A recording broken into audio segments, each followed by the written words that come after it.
بسم اللہ الرحمن الرحیم۔ السلام علیکم، میں ہوں آپ کی ہوسٹ انزا نثار، اور آج بڑے ہی معزز شخصیت کے ساتھ حاضر ہوئی ہوں جن کا تعلق آزاد کشمیر سے ہیں، اور یہ اسسٹنٹ پروفیسر ہیں انٹر سائنس کالج میں آزاد کشمیر سے، اور ان کا نام محمد فیضان جلال صاحب ہیں۔ آئیے ان سے بات چیت کرتے ہیں اور ان کے نظریات کے بارے میں جانتے ہیں۔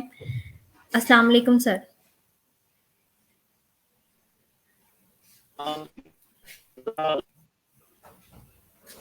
سر بہت شکریہ، آپ نے جو ہے اپنی بزی شیڈول میں سے جو ہے مجھے ٹائم دیا، تو میں آپ سے ریکویسٹ کروں گی کہ آپ اپنا جو ہے تفصیلاً تعارف کروائیے گا۔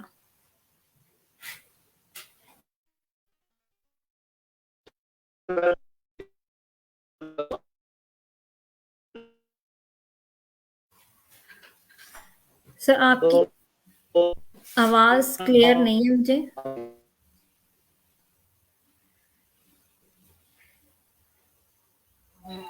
سر آپ کی آواز نہیں آ رہی۔ آ رہی ہے آواز؟ جی اب آ رہی ہے۔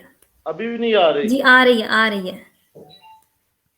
جی میرا نام محمد فیضان آپ نے ابھی بتایا، تو میرا تعلق محکمہ تعلیم آزاد کشمیر سے ہے، اور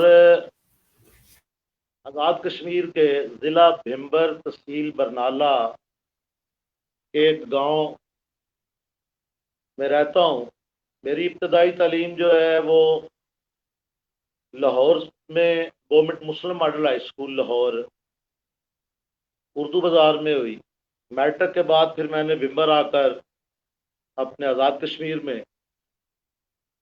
ڈگری کالج بھمبر، جو کہ اب پوسٹ گریجویٹ کالج بھمبر ہے، وہاں داخلہ لیا، اور یوں میرا یہ سفر چلتا ہوا۔ میں نے سب سے پہلے جب ملازمت اختیار کی تو بطور پرائمری مدرس میں نے محکمہ تعلیم کو جوائن کیا، اور 15 سے 16 سال تک میں اسکول کی سطح تک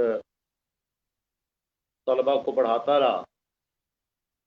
پھر اس کے بعد میں پبلک سر کمیشن کر کے شعبہ کالجز میں آیا، اور الحمدللہ اب تقریباً شعبہ کالجز میں بھی مجھے 20-21 سال ہو چکے ہیں۔ تو گویا یوں مجھے قاعدے سے لے کر یونیورسٹی سطح تک پڑھانے کا ایک مجھے شرف حاصل ہوا ہے، جی جو ابھی تک جاری ہے۔ صحیح۔ جی سر، آپ کا جو ہے تعلق وہ شعبہ تعلیم سے ہے، تو میں آپ سے یہ پوچھنا چاہوں گی کہ جس طرح سے ہمارے جو نصاب ہے اس کی بہتری کے لیے جو ہے اس میں اساتذہ کا اور والدین کا کیا کردار ہونا چاہیے، اس کے بارے میں ذرا ہمیں بتائیے گا۔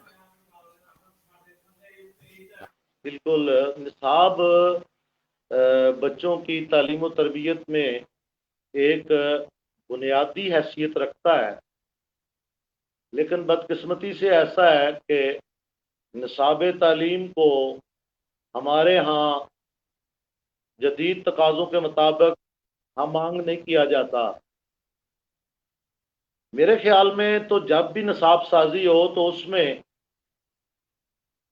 جس سطح کی نصاب سازی ہو رہی ہوتی ہے اس سطح کے اساتذہ کی نمائندگی ہونا بہت ضروری ہے، اور پھر والدین کی اس نصاب کمیٹی میں نمائندگی ہونا ضروری ہے۔ بالکل۔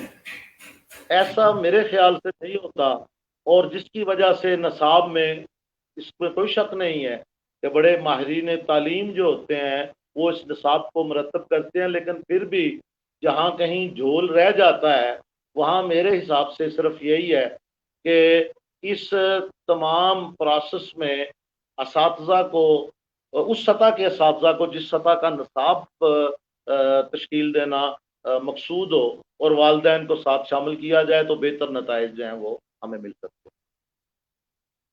جی بالکل سر۔ سر میں آپ سے یہ پوچھنا چاہوں گی کہ ایک بہترین استاد کی جو ہے وہ کیا خوبیاں ہونی چاہیے، اس کے بارے میں ذرا ہمیں بتائیے۔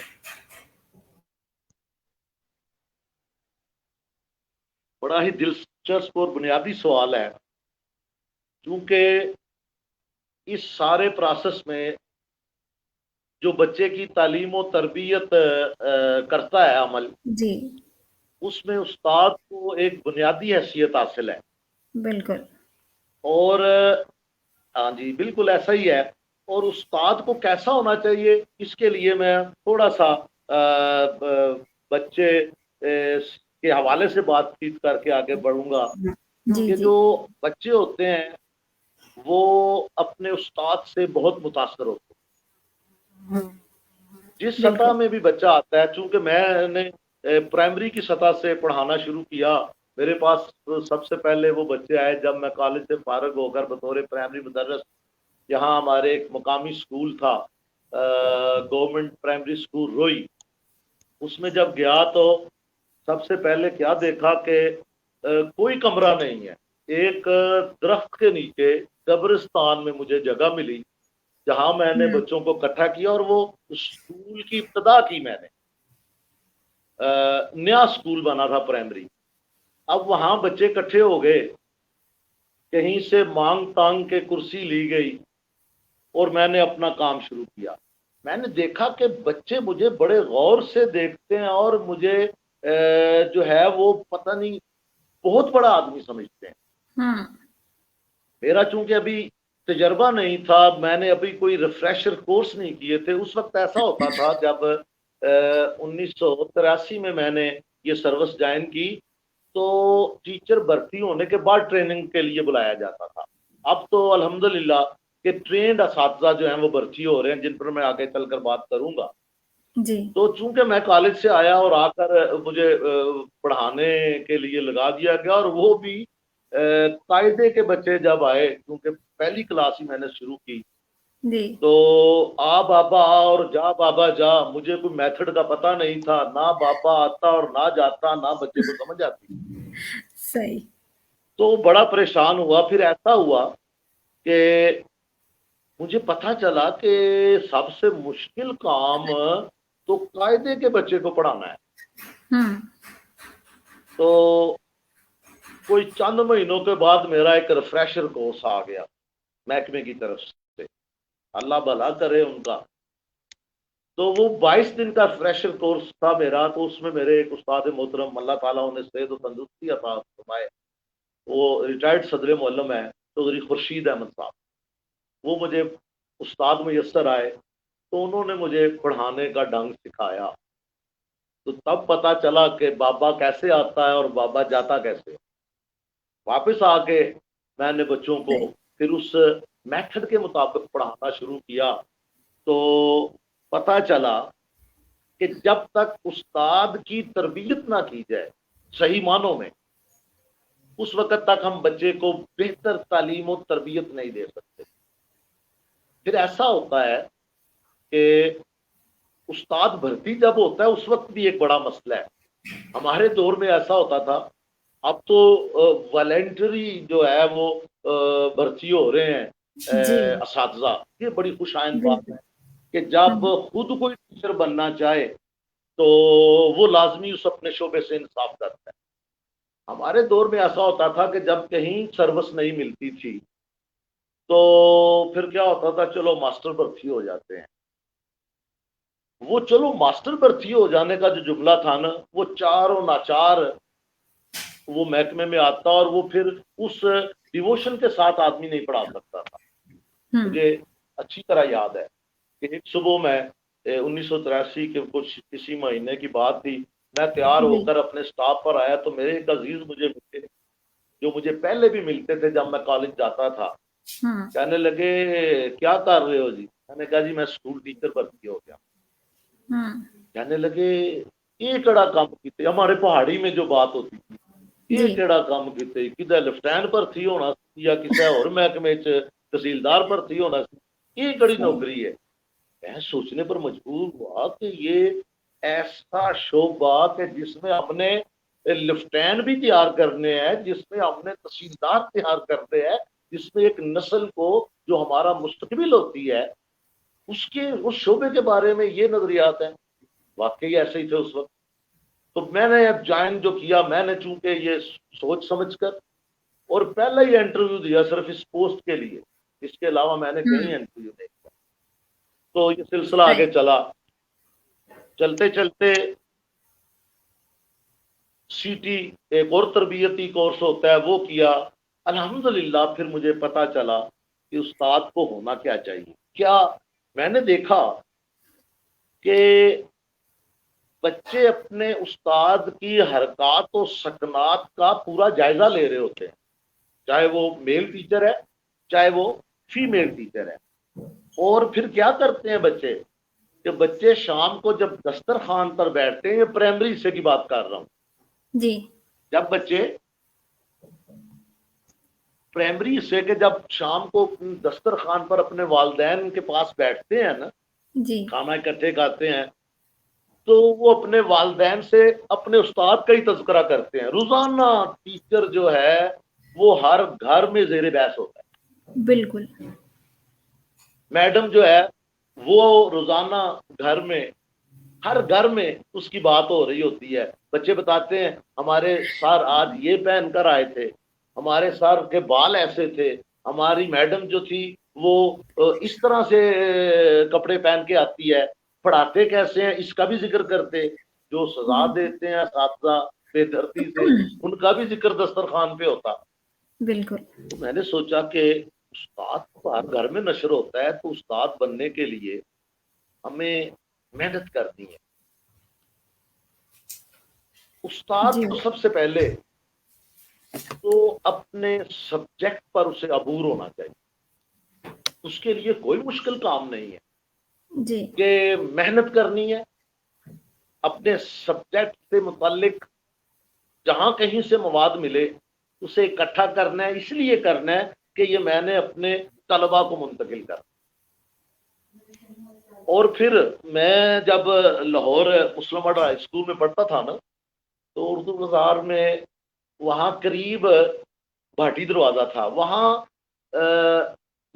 مداری جو ہوتے ہیں نا ان کا مجمع بڑا کمال کا لگتا تھا. بعض مرتبہ تفریح کے دوران بھی اور بعض مرتبہ بھاگ کر بھی آ کے وہ مداری کا مجمع دیکھا کرتا تھا. اس مداری کے مجمع میں مجھے ایک بات آج تک مجھے کام آئی جب میں استاد بنا. وہ کیا تھی؟ وہ یہ تھا کہ وہ مداری اپنے تمام تھیلے سے چیزیں نکالتا ہے، مجمع 100-150 کے قریب کا مجمع کھڑا ہے، وہ اپنی بات ایسے کر رہا ہے اور ایسے بر وقت وہ اپنے تھیلے سے وہ چیزیں نکال کر سسپینس پیدا کرتے ہوئے کہ ہم بالکل بغور اسی کو دیکھتے رہتے تھے کہ مداری کر کیا رہا ہے، کبھی بھی اس سے نظر آگے پیچھے نہیں ہٹتی. یہ اس کا فن تھا. اور میرے نزدیک شاید کوئی سے نہ، میرے نزدیک مداری کی طرح استاد کو جیسے اسے اپنے کھیل پر دسترس ہوتی ہے مداری کو، اسی طرح استاد کو اپنے سبجیکٹ پر دسترس ہونی چاہیے. وہ جو کچھ پڑھا رہا ہے اس کو بہتر سے بہتر انداز میں اپنے بچوں تک، اپنے طلباء تک پہنچانے کے لیے وہ کون سے ذرائع استعمال کرتا ہے.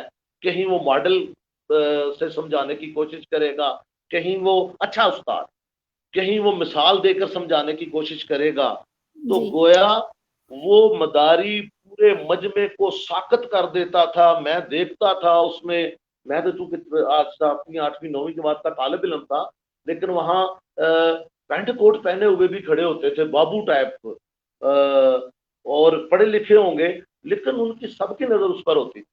آج بھی استاد جب تیاری کر کے اپنے کلاس میں آتا ہے تو جب تک وہ اپنے بچوں کی توجہ حاصل نہیں کر پاتا وہ کچھ نہیں کر پائے. سب سے پہلا کام استاد اپنے طلباء کو اپنی طرف متوجہ کرے.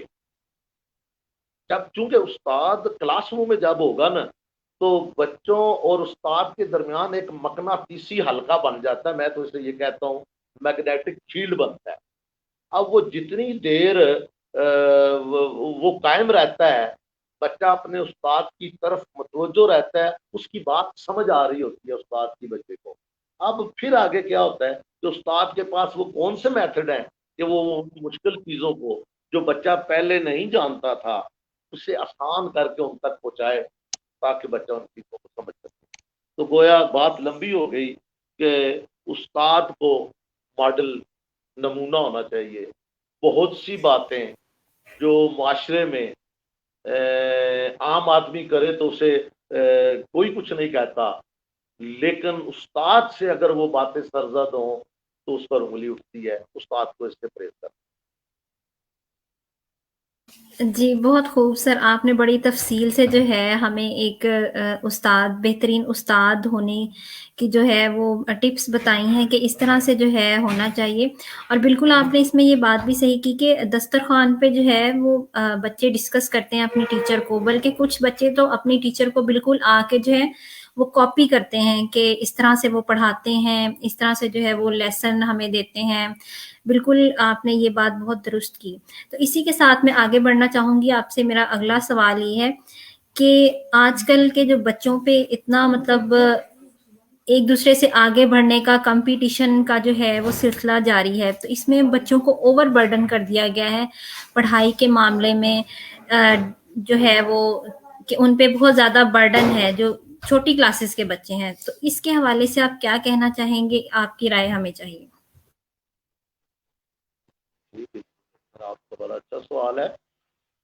وہ پھر بات وہی نصاب پہ آتی ہے کہ میں نہیں سمجھتا اتنی کتابیں، وہ بڑا بوجھ ہوتا ہے بچے پر اس بستے کا جو وہ اٹھا کے لے کے جا رہا ہوتا ہے. اب مجھے اس سے ریلیٹڈ ایک بات آپ کو بتا دوں. مجھے دو منظر بہت اچھے لگتے ہیں اور میں ان مناظر سے بڑا محظوظ ہوتا ہوں. جی. ایک جب صبح بچے اسکول کی طرف جا رہے ہوتے ہیں، اس وقت میں انہیں دیکھتا ہوں، بے شک ان کے کندھوں پر بڑا بوجھ ہوتا ہے، لیکن ایک امنگ، ایک جوش و خروش اور ایک چہرے پر بڑی امید کی کرن لے کر وہ جا رہے ہوتے ہیں. بڑا خوبصورت، چاہے وہ بچہ پرائمری کا ہے اور چاہے یونیورسٹی کا ہے، جس حالت میں بھی. اور جب وہ واپس آ رہا ہوتا ہے چھٹی کے وقت کا منظر جو ہے وہ بھی بڑا مجھے پیارا لگتا ہے کہ وہی بچے جو صبح ایک امید، ایک خوشی کے چہرے کے ساتھ آ رہے ہوتے ہیں اور واپسی پر وہ نڈھال ہوئے ہوتے ہیں، تھکے ہوتے ہیں، اور بستہ جس طرح اٹھا کے وہ چلتے ہیں، مجھے وہ منظر بھی بڑا اچھا لگتا ہے. تو نصاب سازی میں یہ دیکھنا چاہیے کہ بچے کی ضرورت کے مطابق جو ہے وہ ہمیں نصاب ترتیب دیں، اس پہ اتنا جی بوجھ نہ بڑھے کہ وہ اس سے بد دل ہو جائے. اب پھر اس میں یہ ہوتا ہے کہ استاد کا پھر کام آ جاتا ہے کہ وہ کھیل کھیل میں دلچسپی بنا کر اپنے لیسن کو تیار کرے کہ بچہ اسے بوجھ نہ سمجھے. آپ نے وہ ذکر کیا نا پہلے کہ باقی بچے نقل کرتے ہیں، میں تو مشاہدہ جی کیا میں نے اس کا بالکل کہ ایسے. میری ایک بھتیجی تھی، وہ جب ایک مرتبہ میں دیکھا اسے تو اس نے اپنے سے چھوٹوں کو بٹھایا ہوا، وہ بھی کوئی دوسری چوتھی کلاس میں پڑھتی، بالکل اس نے اپنی میڈم کی طرح نقاب کیا، ڈنڈا لیا اور صحیح. اپنے سے چھوٹوں کو بٹھا کر وہ پڑھا رہی ہے اور وہی جملے ادا کر رہی ہے جو میڈم ادا کرتی ہے. یہ واقعی بچے بالکل ایسے ہی صحیح. کرتے ہیں. یہ آپ نے بات کی تھی تو گویا اب جو ہے وہ یہی ہے کہ نصاب سازی میں ایسی ترتیب دیجیے ہمیں کہ بچے پر بوجھ جو ہے وہ بلا. ایک اور بات آپ کو شاید اسی سے کنیکٹڈ ہے، وہ کہ ایک اور والدین میں بھی ایک بڑا کریز پایا جا رہا ہے. وہ چاہتے ہیں کہ بچہ فرسٹ ہی آئے بس، حالانکہ تعلیم و تربیت کا یہ مقصد نہیں. ہر کوئی اپنے بچے کو پہلی پوزیشن پر ہی دیکھنا چاہتا ہے. اور پھر اسکول والے کیا کرتے ہیں، اداروں والے کیا کرتے ہیں، ظاہر ہے اس میں گورنمنٹ سیکٹر بھی اور پبلک سیکٹر بھی اکٹھا ہی ہے. اب وہ بچے کو والدین کی ڈیمانڈ کے مطابق نمبر دے رہے ہوتے ہیں، یہ جو داخلی امتحانات ہوتے ہیں، تاکہ تعداد متاثر نہ ہو. یہ نہیں ہونا چاہیے. والدین کو بھی چاہیے کہ صرف بچے کو تعلیم و تربیت ملے، آگے کیا بننا ہے وہ اللہ تعالیٰ نے بالکل جس آدمی سے جو کام لینا ہے اسے اس مقام تک پہنچا دینا ہے. ضروری نہیں کہ بورڈ ٹاپ کرنے والا کامیاب ترین معاشرے کا مفید شہری ہو، اور ایک فرسٹ ڈویژن پاس ہونے والا معاشرے کا بہترین شہری نہ بن سکے، ایسا نہیں. میرے تجربے کی بات ہے، مجھے اب تقریباً 37 سال ہو گئے ہیں پڑھاتے ہوئے مختلف مدارس. جی صحیح.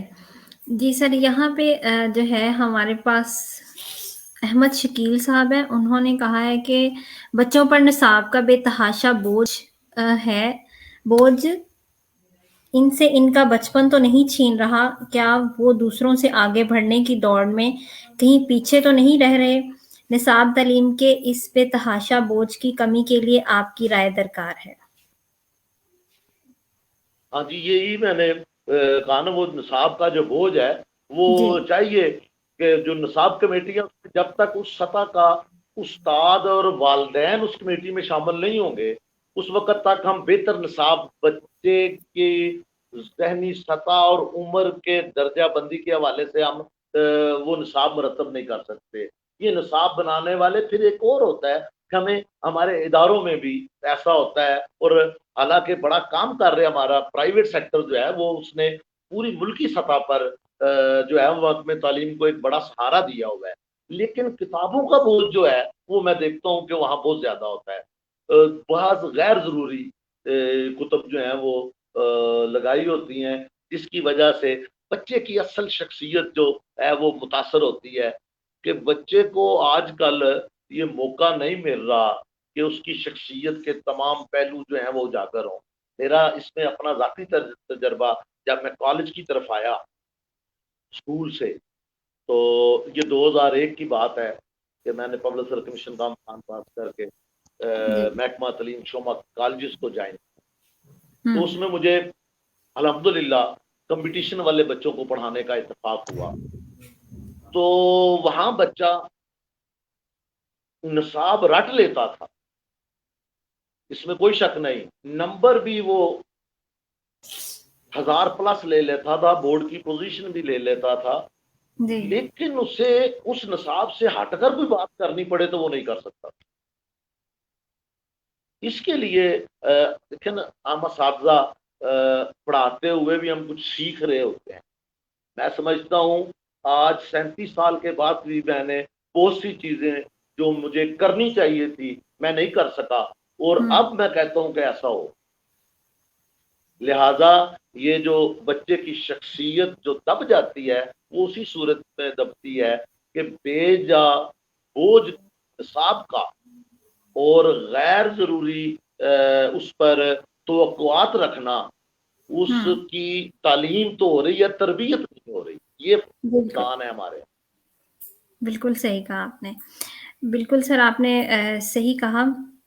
اسی میں سے جو ہے اسی کے حوالے سے میں سوال پوچھنا چاہوں گی کہ جیسے آپ نے کہا کہ علم تعلیم کے حوالے سے تو لوگ آگے بڑھ رہے ہیں، ڈگریز یعنی کہ ان کے پاس آ رہی ہیں، لیکن تربیت جو ہے وہ نہیں ہو رہی.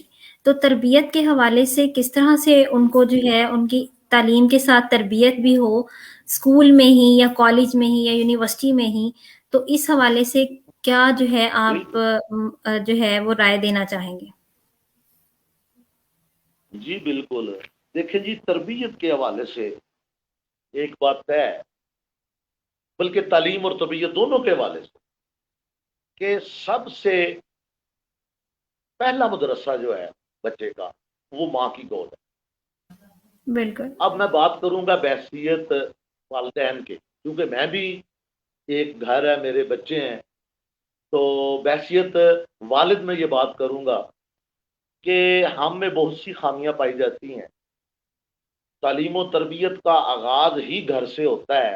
جب بچہ ادارے میں پہنچتا ہے تو اس وقت وہ لگ بھگ 5-6 سال کا ہو چکا ہوتا ہے، لیکن اب تو تیسرے سال کے بعد ہی اسکول والے پہنچ چکے ہوتے ہیں نا بچے کو لینے کے لیے.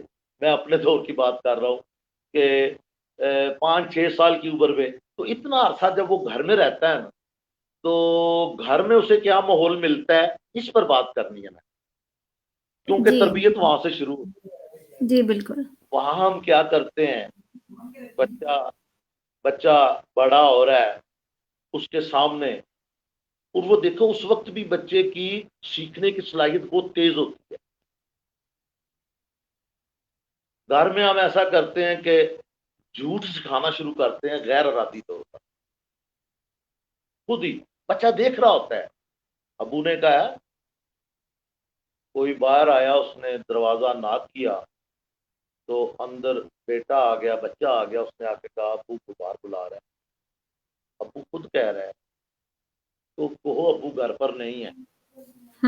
اب بچہ دیکھتا ہے اس وقت, وہ ڈر کے مارے کہتا کچھ نہیں ہے, سوچتا ہے, اور جتنے قدم وہ واپس جا کر یہ جملہ کہتا ہے اتنے قدم اس کے اندر ایک کشمکش چل رہی ہوتی ہے کہ یہ کیوں ایسا ہے. اب وہ پھر یہ سمجھتا ہے کہ شاید یہ کوئی بری بات نہیں. پھر کوئی اور آ کے پتہ کرتا ہے, ہمسائی آ گئی ہے, امی امی کہتی ہیں جاؤ بتا دو امی سو رہی ہیں. بچہ حیران ہو جاتا ہے, امی جاگ رہی ہیں, مجھے کہہ رہی ہیں سو رہی ہیں. اب وہ یہ سمجھ لیتا ہے یہ بھی کوئی بری بات نہیں. اب یہ وہ جا کر کہ آہستہ آہستہ اس کی تربیت, یہ تربیت ہو رہی ہے. تو جب وہ ادارے میں پہنچتا ہے تو اس وقت یہ چیزیں وہ سمجھتا ہے کہ یہ کوئی عیب نہیں ہے. استاد جب اسے یہ کہتا ہے کہ جھوٹ نہیں بولنا, وہ کہتا ہے جی بول تو نہیں سکے گا, کیونکہ استاد کے سامنے بچہ بالکل نہیں بولتا. ہمارا جو روایتی طرز تعلیم تھا اس میں تو استاد ایک تھانے دار کی طرح سامنے آتا تھا. اب الحمدللہ نئی لاٹ جو اساتذہ کی آ رہی ہے بڑی تعلیم یافتہ ہے, اور یہ سوجھ بوجھ رکھتے ہیں اس حوالے سے بچے کی نفسیات کے حوالے سے. ورنہ پہلے تو جب استاد چھڑی اٹھا لیتا تھا تو کیا ضرورت ہے کسی کی کوئی کلاس میں ہل بھی جائے, لہذا بچہ ڈر جاتا تھا. تربیت نہیں ہو پا رہی, کشمکش میں ہے کہ گھر میں کیا تھا اب کیا ہو رہا ہے, نصاب میں کیا لکھا ہوا ہے. لہذا چگلی کھانا نصاب میں لکھا یہ اچھی بات نہیں ہے, جبکہ گھر میں اس نے دیکھا کہ سب ہم ایک دوسرے کی چگلی کھا رہے ہوتے ہیں. تو اس حوالے سے حمزہ کہ تربیت تو گھر سے شروع ہوتی ہے, اس میں کمی ہے ہم میں. اور جب بچہ ادارے میں پہنچتا ہے تو بحیثیت استاد بھی ہم وہ پورا ادا نہیں کر پا رہے کردار جو ہمیں بحیثیت استاد ادارے میں تعلیم کے ساتھ ساتھ تربیت کا کرنا ہوتا ہے. تربیت کے لیے دیکھیے نا ہمیں ماڈل بننا ہوتا ہے, والدین کو بھی اور اساتذہ کو بھی. جب تک ہم ماڈل نہیں بنیں گے نا, بچہ ہمیں نقل کر رہا ہے. بچہ اپنے استاد کے ہیئر سٹائل کو دیکھ کر ہیئر سٹائل بنانے کی کوشش کرتا ہے. بچہ اپنے استاد کے لباس کو دیکھ کر ایسا لباس پہننے کی کوشش کرتا ہے. لہذا جب تک والدین بھی اور اساتذہ بھی ماڈل نہیں بنیں گے, ان کے ذہن میں یہ بات نہیں آئے گی کہ ہماری ذمہ داریاں ایک نسل کو تعلیم و تربیت کرنے کی ہیں, اور اس لیے کرنے کی ہیں کہ ہم نے اپنا مستقبل ان کے حوالے کرنا ہے. ہم انہیں بنا کے آ رہے ہیں کہ ان کے حوالے اپنا مستقبل کریں. یہ کمی گھروں میں بھی ہے اور ادھر بھی کیا کہتے ہیں اسے تعلیمی اداروں میں بھی ہے. پھر گھر میں ایسا بھی ہوتا ہے, ایسا بھی ہوتا ہے گھروں میں کہ بچے پر اعتماد گھر میں ہی نہیں کیا جاتا. ذرا سی بات وہ کرے اسے جھڑک دیا جاتا ہے. کوشش کی جاتی ہے کہ مہمان کے سامنے وہ آ کر کوئی ایسی بات نہ کر دے, کوئی ایسی حرکت نہ کر دے جس سے ہماری بےعزتی ہو جائے. ایسا نہیں. بچے سے اگر گھر میں نے خود مشاہدہ ہے گھروں کا, میرا بچے سے کوئی گلاس ٹوٹ جائے تو اس کی سختی آ جاتی ہے. یہ ٹوٹنے والی چیز ہے, وہ بچے سے بڑے سے کسی سے بھی ٹوٹ سکتی ہے. اب ہوتا کیا وہاں, یہ تربیت کا عمل ہے نا. اب وہ پانی کبھی بھی اچھے طریقے سے پیش نہیں کر سکے گا بڑا ہو کے. اس کے اندر ایک انجانا سا خوف ہوگا کہ شاید گر جائے گا, گلاس ٹوٹ جائے گا, اور مار پڑی تھی مجھے بچپن میں بڑی ایک گلاس ٹوٹنے پر. لہذا وہ خوف, انجانا خوف اس کی تربیت کے راہ میرے سامنے. اسی طرح اسکول میں بھی آ کر اداروں میں بھی آ کر، کالج میں بھی آ کر بچے کو اعتماد دینا چاہیے، بچے کو ذمہ داری سونپنی چاہیے تاکہ اس میں خود اعتمادی آئے اور اس کے بعد وہ اپنا کام کرے۔ جیسے ہم جب تعلیمی اداروں میں کوئی بزم ادب یا کسی حوالے سے کام کریں تو ہمیں چاہیے کہ ہم اسٹیٹ سیکرٹری کے لیے، نظامت کے لیے، نقابت کے لیے ہم بچے کو تیار کریں۔ وہ جو اب وہاں آ کر کرے گا تو اس کی حوصلہ افزائی کریں گے تو وہ کامیاب اسٹیٹ سیکرٹری ہوگا عملی۔ تو لہٰذا اساتذہ کو اور والدین کو تربیت کے لحاظ سے اپنی ذمہ داریوں کو نبھانا۔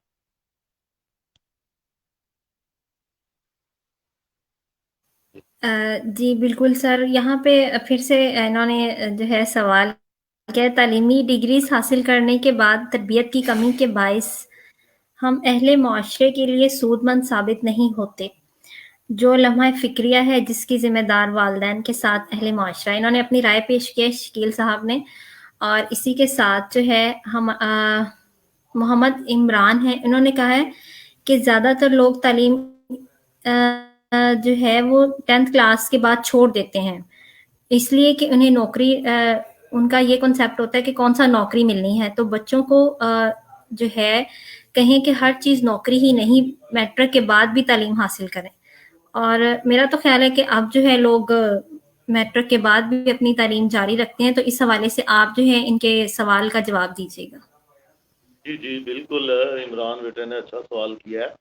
میٹرک کے بعد تعلیم چھوڑنے کی چند ایک وجوہات ہیں۔ ایک تو یہ ہے کہ گھر کے مالی حالات ٹھیک نہیں ہوتے، تو بچہ جو ہے وہ ساتھ جو ہے وہ چاہتا ہے کہ میں اب اپنے گھر کا سہارا بنوں۔ دوسری وجہ جو ہوتی ہے وہ نوکری کے والے سے بھی ہے کہ پڑھ کر جی کون سا نوکری مل جانی، اور مجھے بڑا دکھ سے کہنا پڑتا ہے کہ ہمارا برفجہ نظام جو ہے وہ اتنا اچھا نہیں ہے کہ واقعی نوکری کے لیے کچھ اور ہی کرنا پڑتا ہے۔ تعلیم اپنی جگہ رہ جاتی ہے، میرے تو اس 37 سالہ تجربے میں ہے، لیکن میں اپنے طلباء کو ایک بات جو ہے وہ بڑے یقین کے ساتھ میں ان کی ڈانس بندھاتا ہوں، میں انہیں ایک بات کہتا ہوں، رزق من جانب اللہ ہے، آپ کا کام تعلیم حاصل کرنا ہے، اللہ نے کس جگہ آپ سے کام لینا ہے یہ اس پہ چھوڑ دیں۔ یہ جی دنیاوی سہارے جو ہیں، چاہے وہ سیاسی ہوں چاہے کھڑپینچوں کے ہوں، یہ رزق نہیں دیتے، یہ اسباب بنتے ہیں۔ لہذا طالب علم کو تعلیم پر توجہ دینی چاہیے، بالآخر مستقبل تعلیم کا ہے، اس میں کوئی شک نہیں ہے کہ تعلیم سے ہی راہیں کھلتی ہیں، چاہے تجارت کی ہوں، ملازمت کی ہوں، یا معاشرے کے مفید شہری بننے۔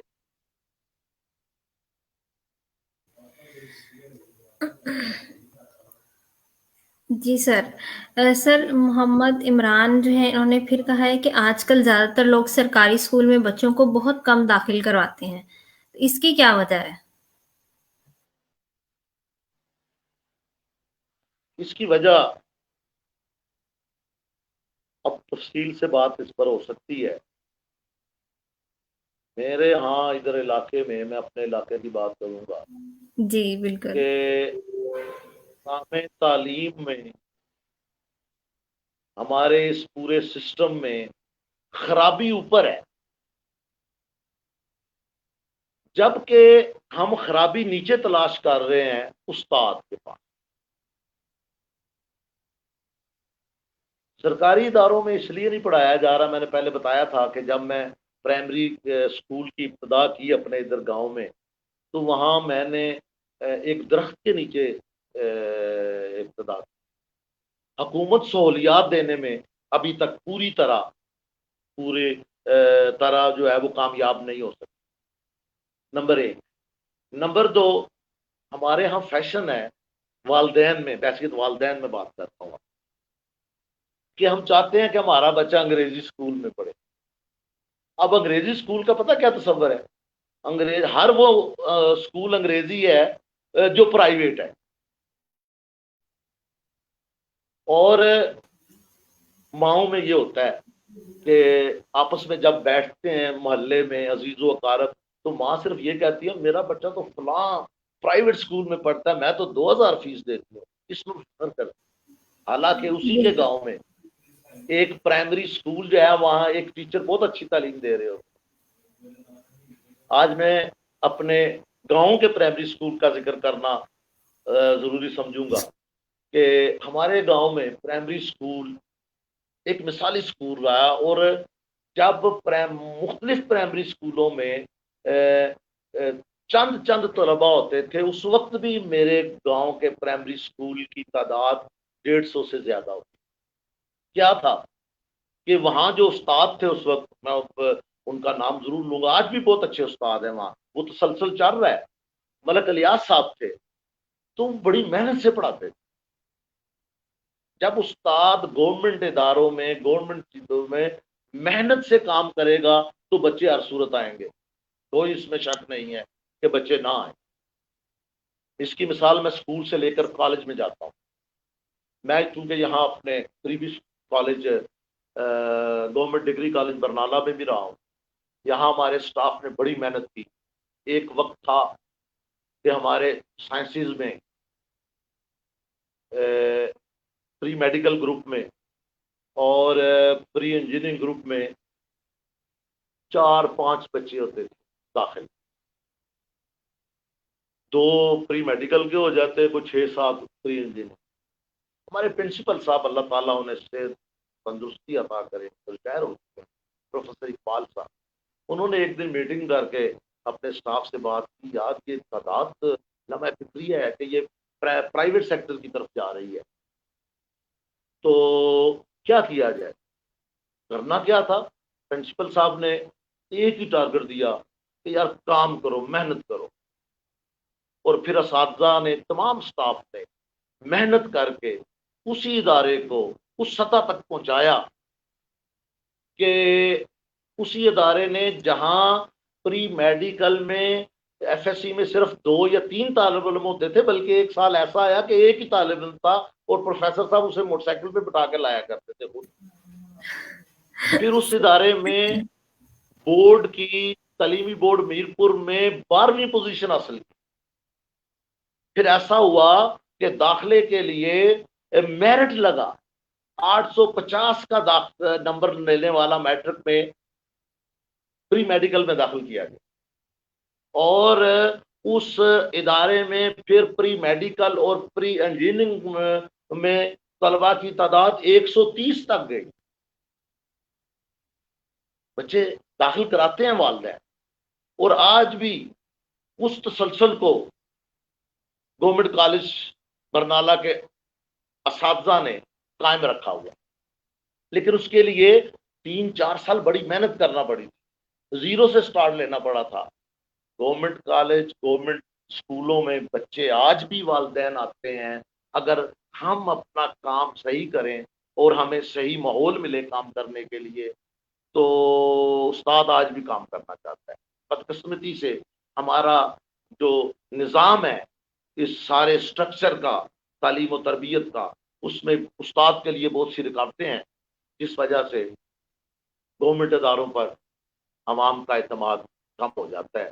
اور پھر ایک وجہ تو میں نے پہلی بتائی کہ یہ فیشن بھی بن گیا ہوا ہے کہ میرا بچہ فلاں پرائیویٹ انگریزی ادارے میں ہونا چاہیے۔ لیکن ایک بات یہاں میں کہوں گا، پرائیویٹ سیکٹر نے چونکہ حکومت اس سطح تک جس طرح آبادی بڑھتی گئی تو تعلیمی ادارے نہ بنا سکی، اگر یہ پرائیویٹ سیکٹر بھی ساتھ نہ ہوتا تو بڑا مشکل ہو گیا تھا۔ اب تو پورے ملک میں آزاد کشمیر کے حوالے سے بات کروں گا کہ پورے ملک میں پرائیویٹ سیکٹر نے حکومت کو سہارا دے رکھا ہے۔ اگر یہ پلر نکل جائے بیچ میں سے پرائیویٹ سیکٹر کا، تو اتنا بوجھ بن جائے گورنمنٹ سیکٹر پر کہ جسے مینج کرنا مشکل ہو جائے۔ اب حکومت کو چاہیے کہ وہ دونوں اداروں پر، شعبوں پر، گورنمنٹ سیکٹر میں بھی اور پرائیویٹ سیکٹر میں بھی، یہ چیک اینڈ بیلنس کا انتظام جو ہے وہ ٹھیک کرے۔ استاد دونوں جگہ پڑھانا چاہتے ہیں، دونوں جو شعبوں میں، دونوں سیکٹر میں